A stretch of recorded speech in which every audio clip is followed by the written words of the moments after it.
Apocalipse capítulo 2, versículo 12.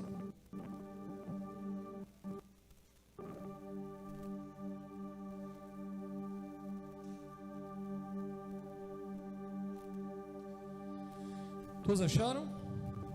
Apocalipse 2, versículo 12 ao 17, que diz assim: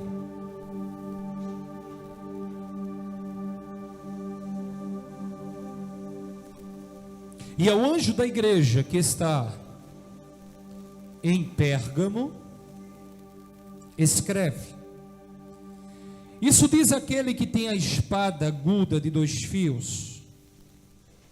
Eu sei as tuas obras. Eu sei o quê? As tuas obras. E onde habitas, que é onde está o trono de Satanás. Retém o meu nome e não negaste a minha fé, ainda nos dias de Antipas, a minha fiel testemunha, a qual foi morto entre vós, onde Satanás habita. Verso 14 diz: Mas umas poucas coisas tenho contra ti, porque tens lá os que seguem a doutrina de Balaão, os que ensinava a Balaque a lançar tropeços diante dos filhos de Israel, para que comessem dos sacrifícios da idolatria e prostituíssem. Assim tens também os que seguem a doutrina dos nicolaítas, os que eu aborreço. Arrepende-te, pois, e quando não, em breve virei a ti, e contra eles trabalharei contra a espada da minha boca. Quem tem ouvidos, ouça o que o Espírito diz às igrejas. Ao que vencer, darei eu a comer do maná escondido, e dar-lhe-ei uma pedra branca, e na pedra um novo nome escrito, o qual ninguém conhece, senão aquele que recebe. Pai, nós te louvamos, nós rendemos graças a ti, nós glorificamos o teu nome, porque até aqui o Senhor tem nos ajudado. Nós te pedimos que nessa hora venhas iluminar a nossa mente, que possamos ser usados debaixo desse propósito, o qual você tem para essa noite. Nos ajuda nesse momento, nesta hora. É o que nós oramos a ti, em nome de Jesus. Você pode dizer amém? Amém. Graça e paz. Nesse texto que nós acabamos de ler, nós podemos observar o Senhor mandando o apóstolo João, escreveu ao anjo da igreja que estava em Pérgamo, lhe dizendo: quem vos falava seria o que tem a espada aguda de 2 fios. A gente observa o apóstolo, ele escrevendo esta carta, direcionada a uma igreja, a um anjo. Quando a gente fala de anjo, a gente está falando de pastor da igreja. E ele diz: olha, aquele que fala é aquele que tem uma espada aguda, uma espada de 2 fios em sua boca. Amados, Pérgamo foi uma cidade que imperava a idolatria, inclusive com a existência de um grande altar dedicado a Júpiter. Lá em Pérgamo havia um altar de prostituição, de perversão, de idolatria espiritual. E esse altar, ele era erguido para um deus chamado Júpiter. Esse deus chamado Júpiter era o mesmo deus chamado Zeus. E ele governava naquela cidade, naquela região de Pérgamo. Júpiter, ele era um deus romano, também chamado de Jovis. Na mitologia romana, Júpiter é o pai do deus Marte.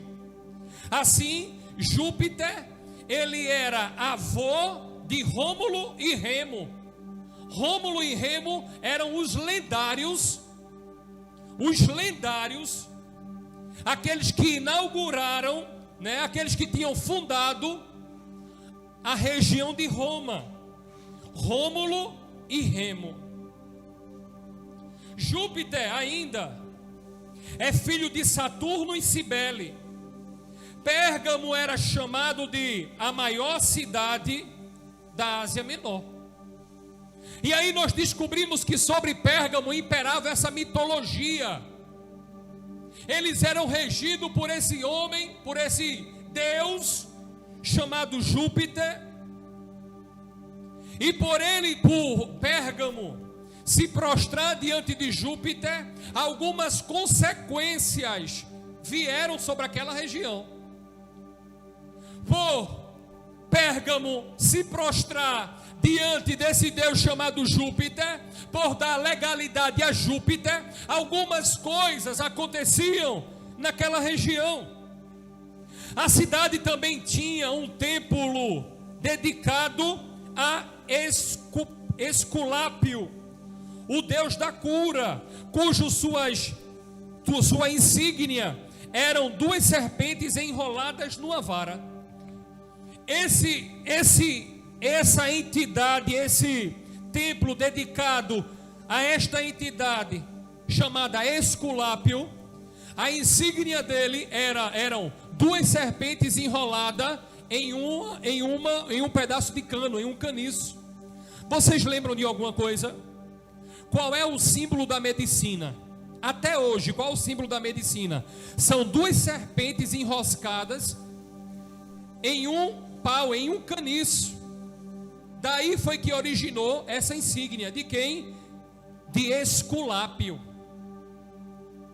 Então, aquele templo, ele era dedicado em Pérgamo. Aquele templo tinha um templo grande, um templo gigante, que era só para adoração a esta entidade chamada Esculápio. Esculápio era o deus da cura. Quem quisesse ser curado ia procurar o santuário de Esculápio. Ia procurar o templo, o santuário de Esculápio. Lá em Romanos, em Coríntios, 2 Coríntios, se você puder abrir. 2ª carta aos Coríntios, capítulo de número 11.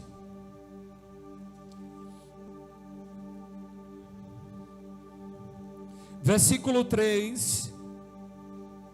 Diz assim: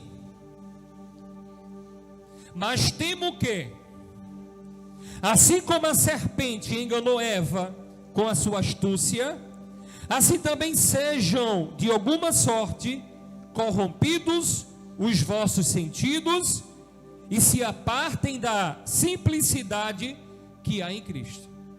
Olha o que é que o apóstolo Paulo está dizendo à igreja de Corinto. Eu tenho temor que assim como a serpente conseguiu enganar Eva no jardim com a sua astúcia, assim também consiga corromper você na simplicidade do que é Cristo. Eu quero perguntar uma coisa para você que está aqui em casa. Será que a astúcia da serpente, em algum momento da sua vida, ele não tentou te enganar? Será que em algum momento da tua vida, a serpente ela não chegou na tua vida, não chegou no teu pensamento, não jogou um pensamento para fazer você desistir de tudo aquilo que você construiu em Deus?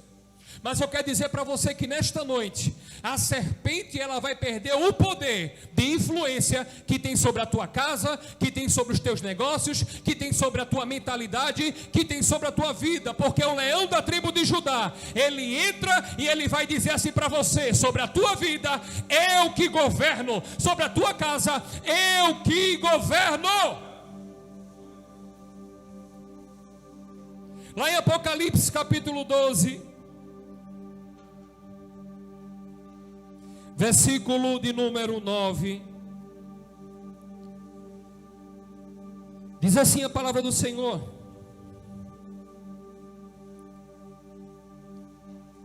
e foi precipitado o grande dragão e a antiga serpente, chamada Diabo e Satanás, que enganava todo mundo. Ele foi precipitado na terra, e os seus anjos foram lançados com ele. Olha lá, esse texto faz menção de um tempo futuro que chegará. Você que está aqui nesse culto, nessa live, nós estamos, a partir de sexta-feira passada, estamos falando sobre escatologia. E nós iremos aprender muito o que é que está acontecendo, é o ensinamento dos últimos acontecimentos. E nós iremos falar muito sobre esses últimos dias. Então esse texto aqui de Apocalipse, ele se refere ao que vai acontecer em breve com Satanás e seus demônios. Em Apocalipse ainda de número 20, versículo 2, vai dizer assim a palavra: ele prendeu o dragão, a antiga serpente, que é o diabo e Satanás, e amarrou-os por 1000 anos. Isso aí fala do governo de Jesus, que ele virá e ele irá governar no milênio, e Satanás e seus demônios vão ser amarrados. Ok? Então tudo isso se refere a uma vinda de Cristo para governar sobre a terra. Além disso, havia também um colégio de sacerdotes pagãos muito influente, o que explica o fato de um homem de Deus chamado Antipas, o qual significa o seu nome, aquele que é contra todos, ter sido perseguido e assassinado. Olha lá, naquela região de Pérgamo havia um colégio para sacerdotes pagãos. Era como se fosse uma escola para bruxos. E aqueles que não entrassem naquela linha, não era como Harry Potter, lá em Harry Potter fala que eram trouxas, não eram. Como é o nome da cidade? Hogwarts? É esse negócio aí, tá? Ei, lá em Pérgamo havia uma escola só para quem desejasse ser sacerdote pagão. Imagina a guerra, um templo para Júpiter, para Zeus, um mega templo erguido. Como se não bastasse, havia ali ainda uma escola só para sacerdotes do paganismo. Imagina a luta que aquela igreja ali em Pérgamo não estava vivendo. Imagina a luta que aquela igreja lá em Pérgamo não estava enfrentando. Por consequência de combater contra essas práticas pagãs, se levantou alguém chamado aquele que é contra tudo. Olha o nome do cara: aquele que é contra tudo. Qual era o nome do servo de Deus? Como era o nome do servo de Deus? E vocês estão muito devagar. Aqui em casa eu tenho certeza que o pessoal vai falar mais alto. Como era o nome daquele rapaz lá do servo de Deus? Ó, estou escutando eles em casa. Aquele que é contra tudo. Simplificando, o nome dele era Antipas. Minha fiel testemunha, Jesus fala. Imagina você numa cidade de Pérgamo, inserido em Pérgamo, vivendo toda aquela luta que havia em Pérgamo. Um templo para Zeus, um megatemplo para Zeus, uma escola só para ensinar a sacerdotes pagãos, e Deus levantar alguém para ser profeta naquele meio e dizer: você vai ser a minha fiel testemunha. Sabe o que aconteceu com Antipas? Antipas foi perseguido.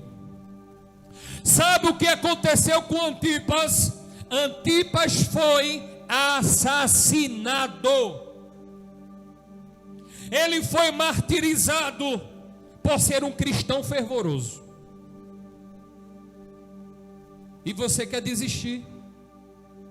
Só basta uma quarentena chegar que tu quer jogar a toalha. Só basta chegar um tempo de isolamento que você se confunde. Se vai ver a live de Marília Mendonça. É isso mesmo? Ou vai assistir Marília Mendonça, ou eu vou assistir a live. Um cantor aí que está aí em auge aí. Como é que fala aí? No meio cristão. Meio cristão. Morada. Aí eu fico naquela dúvida. Vou assistir Marília Mendonça ou vou assistir Morada? Eu vou assistir aquele camarada lá que tomou uma cachaça da posta naquele lugar lá. Como é que é? Aquele Bruno e Marrone. Do que assistir a live que está hoje, filha. Davi Sassi. A gente entra em crise. Só basta uma quarentena chegar para a gente ficar em crise. Só basta a dificuldade chegar para a gente ficar em crise. Lá em Pérgamo era tudo contra a igreja. Lá em Pérgamo era uma cúpula. Mesmo assim, foi levantado um homem para ser profeta. No meio daquele caos, Deus está te chamando para ser profeta. No caos que você está vivendo, Deus está te chamando para profetizar, mediante a tudo que nós estamos vivendo. E qual é a tua resposta para Ele? É sim ou é Senhor, escolhe outro?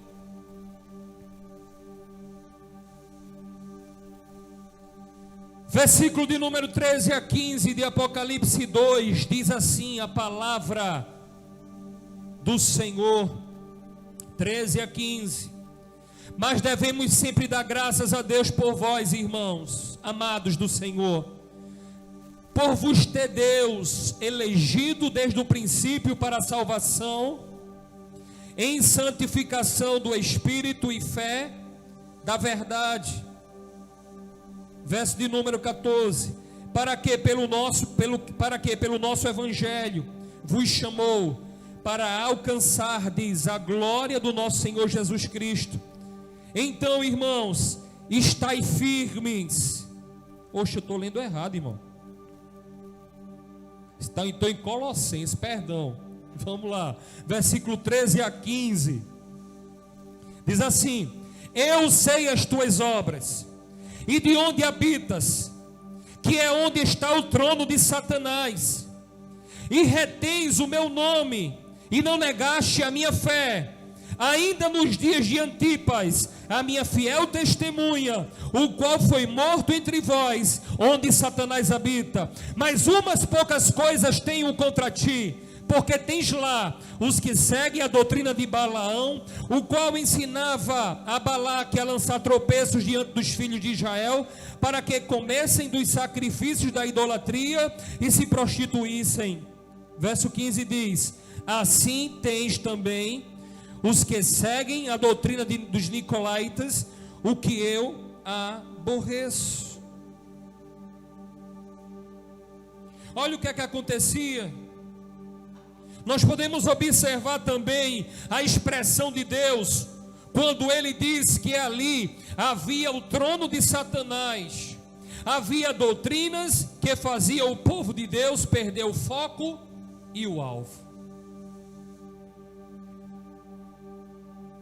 Havia naquela região o trono de Satanás, e esse trono de Satanás ensinava ao povo a se prostituir, a perder o foco de Deus e o alvo. Posso fazer uma pergunta? Você tem perdido o foco? Você tem perdido o alvo? Será que o que você está vivendo hoje, o que você está fazendo hoje, é o que o Senhor sonhou para você fazer? Será que o que você está fazendo hoje foi aquilo que Deus planejou para você fazer? Será que nesse tempo aí de angústia, de agonia que estamos vivendo, será que você não perdeu meio que o foco do que Deus mandou você fazer? Ali havia o trono de Satanás. Ali havia a doutrina que fazia o povo perder o foco e o alvo. Agora nós podemos observar melhor, porque Deus iniciou a carta dizendo que ele tinha a espada de 2 fios, pois ele estava querendo dizer que iria julgar todas as obras e ensinamentos que aquele povo estava ministrando em Pérgamo. Ele mesmo garante que a sua doutrina seria a correta e que ele mesmo é o Deus dos deuses e não Júpiter. Olha lá, ter a espada de 2 gumes, a espada de 2 fios, significa que é aquele que tem autoridade em todos os níveis para julgar. E ele se declara dizendo que toda autoridade pertence a ele. Oh, aleluia! Todo poder, toda autoridade pertence a ele. E que em breve ele iria voltar e ele iria julgar aquela região. Nós estamos falando sobre as cartas às igrejas da Ásia. Hoje nós estamos falando sobre a 4ª carta. São 7. E acreditamos que cada carta a essas igrejas são épocas, são tempos que as igrejas deveriam passar. São estações, são épocas, são tempos que as igrejas passariam. Lá no versículo 16 de Apocalipse 2, diz assim a palavra: arrepende-te, pois, quando não, em breve virei a ti, e contra eles batalharei com a espada da minha boca. Por isso que ele diz que tem a espada afiada de 2 gumes e 2 fios. Quem guerreia contra a idolatria, quem guerreia contra aquilo que se levanta contra a igreja do Senhor, é o próprio Senhor, porque Ele é o dono da igreja. Louco é aquele que acha que está guerreando contra ti. Louco é aquele que acha que está guerreando contra o anjo da igreja. Louco é aquele que acha que está guerreando contra a igreja do Senhor. Simplesmente, a igreja tem dono. O Senhor, Ele manda na igreja. O Senhor, Ele tem zelo pela sua noiva. Se o povo de Pérgamo abandonasse aquelas práticas em suas doutrinas, o que o Senhor iria fazer com eles? Se a igreja de Pérgamo, se aquele povo que estava em Pérgamo abandonassem aquelas práticas e as suas doutrinas, o que o Senhor iria fazer em Pérgamo? É feito, Michele está colocando aí no YouTube. Tudo é dele.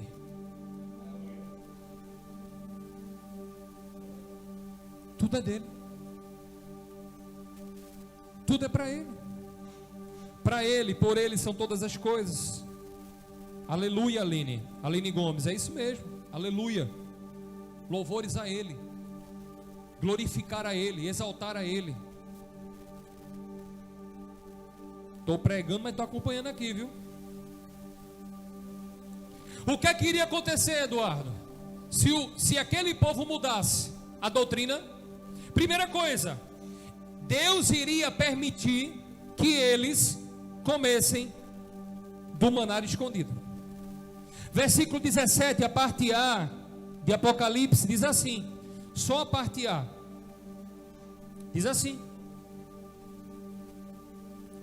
quem tem ouvidos, ouça o que o Espírito diz às igrejas. Ao que vencer, darei eu a comer do maná escondido. Que maná escondido é esse, pastor? Eu convido a você aí a abrir a sua Bíblia em Êxodo, livro de Êxodo 16.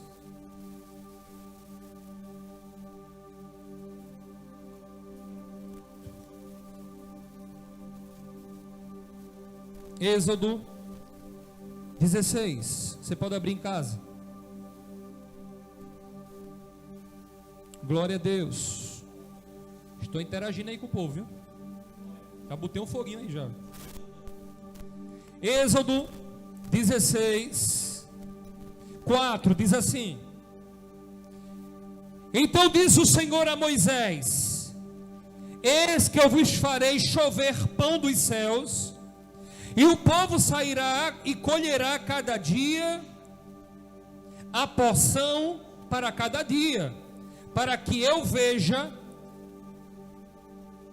se anda em minha lei ou não.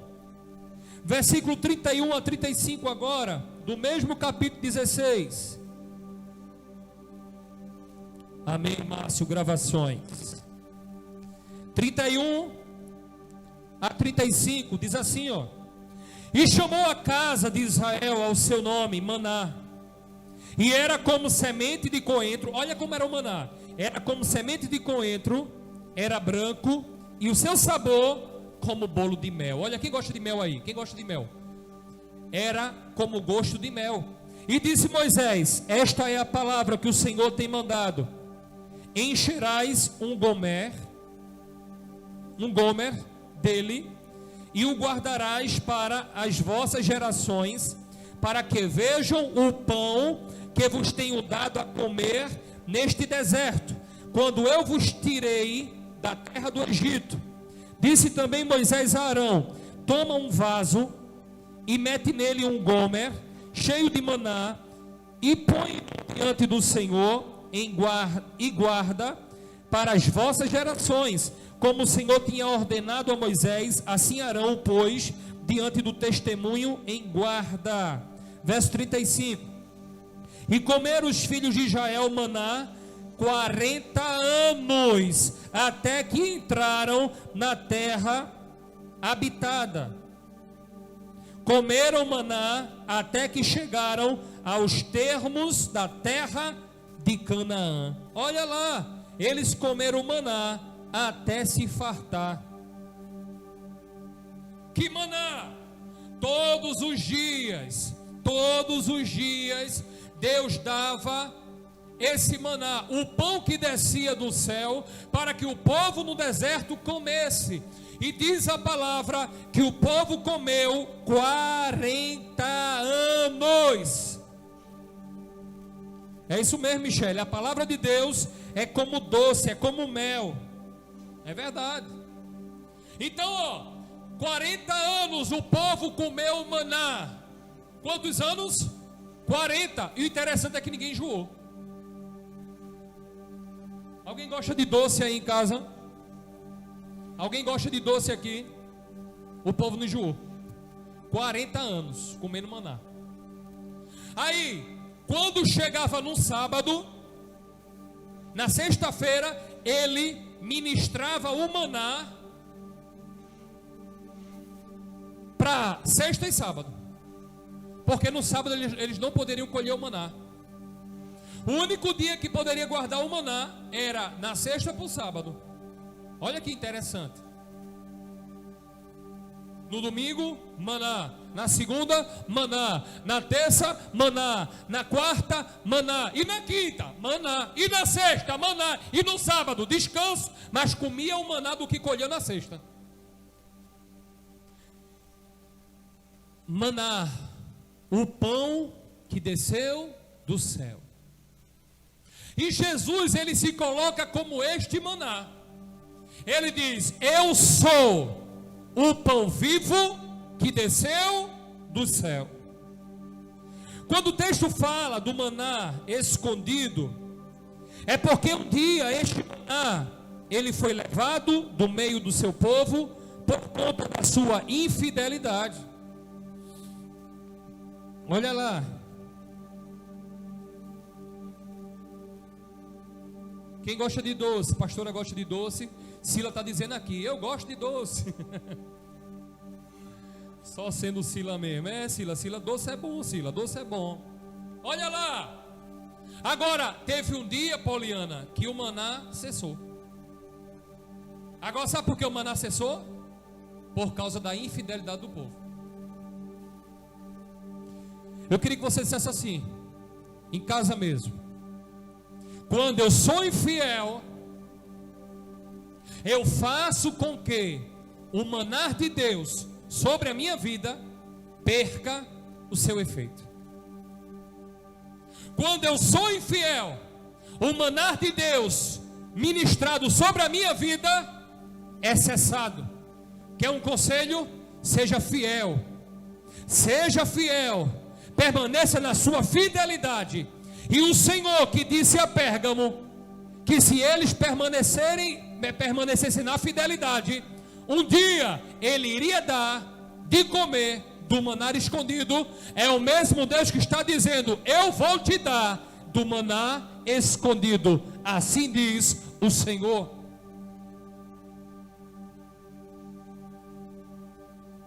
Hoje, este maná ganhou uma outra forma, mais deliciosa. E é bem verdade que para alguns este maná ainda se encontre escondido, mas a sua vontade é de se revelar a você nesta noite. Olha lá, esse maná que está escondido, que está guardado, Ele quer nesta noite se revelar para você. Não mais aquele maná que eles comeram no deserto, mas o maná mais delicioso. Você quer esse maná para a sua vida? Então abre aí a tua Bíblia em Evangelho de João. Vamos descobrir quem é esse maná. Evangelho de João, capítulo 6, versículo 31 ao 35, que diz assim: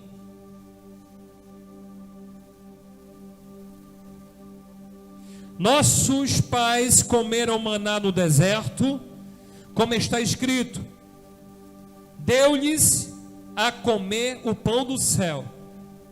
Disse-lhe, pois, Jesus: na verdade vos digo, que Moisés não vos deu o pão do céu, mas meu Pai vos dá o verdadeiro pão do céu.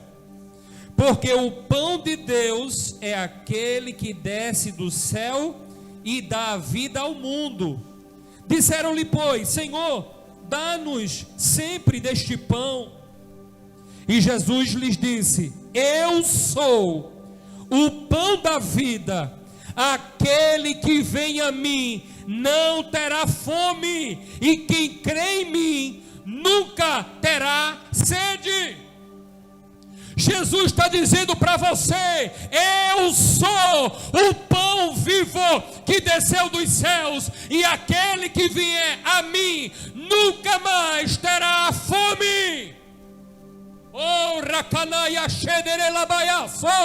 Deus está dizendo: olha, quer que eu mate a tua fome? Coma do pão vivo, coma de Yeshua, coma de Jesus. Oh, aleluia! Esse pão que quer saciar a tua fome, ele é o pão que é mais saboroso do que o próprio maná que o povo comeu no deserto. O pão que o povo comeu no deserto não deu a ele o privilégio de alcançar a salvação. Mas o pão vivo, mais saboroso do que o maná, que está aqui nessa noite, e está aí nessa noite, ele está dizendo: se você comer de mim, eu gero salvação na tua casa, na tua vida e na tua família. Oh, Rabaxê derelabaiás. Você quer comer desse pão nesta noite? Você quer se alimentar desse pão nesta noite?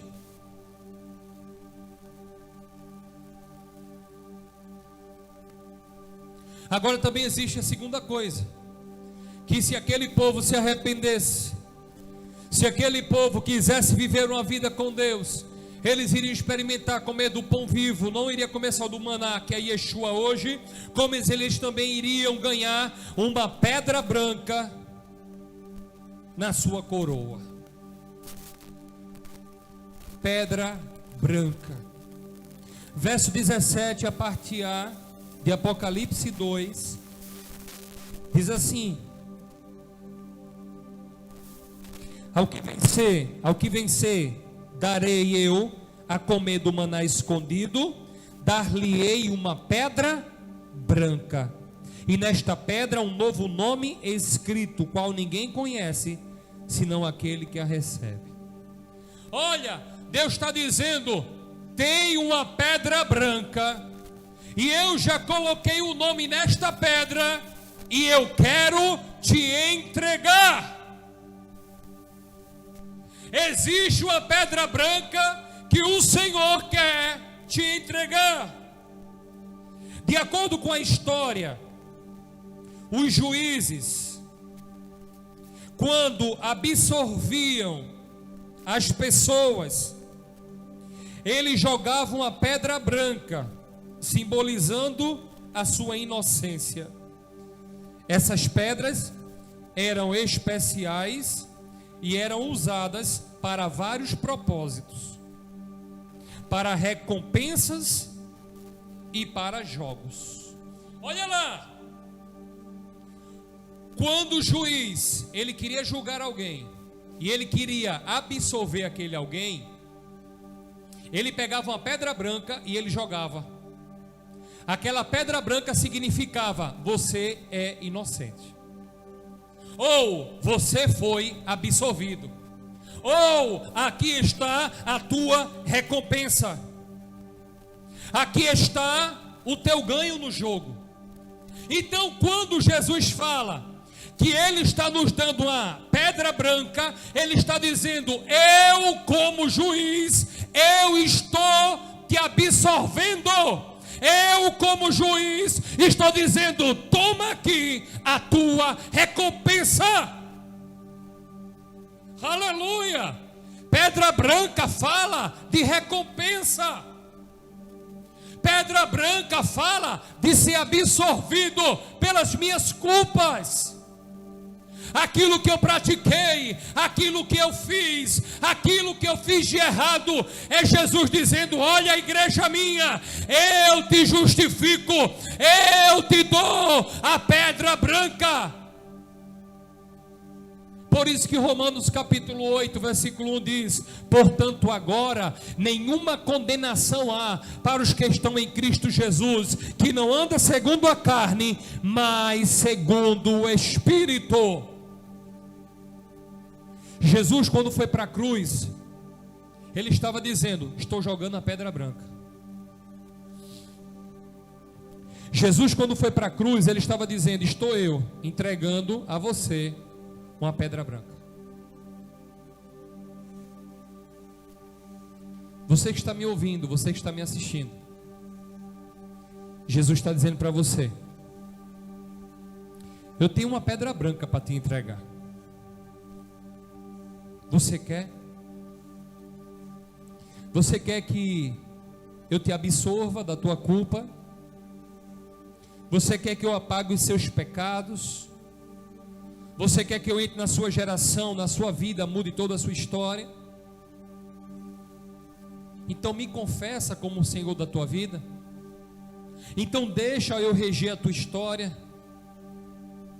Deixa eu entrar e deixa eu mudar a tua história. O interessante ainda é que Ele só não daria o maná, Ele só não daria uma pedra branca, mas Ele também daria um novo nome para aqueles que decidissem ali em Pérgamo abandonar a doutrina dos nicolaítas, abandonar aquilo que eles estavam vivendo como regra de fé,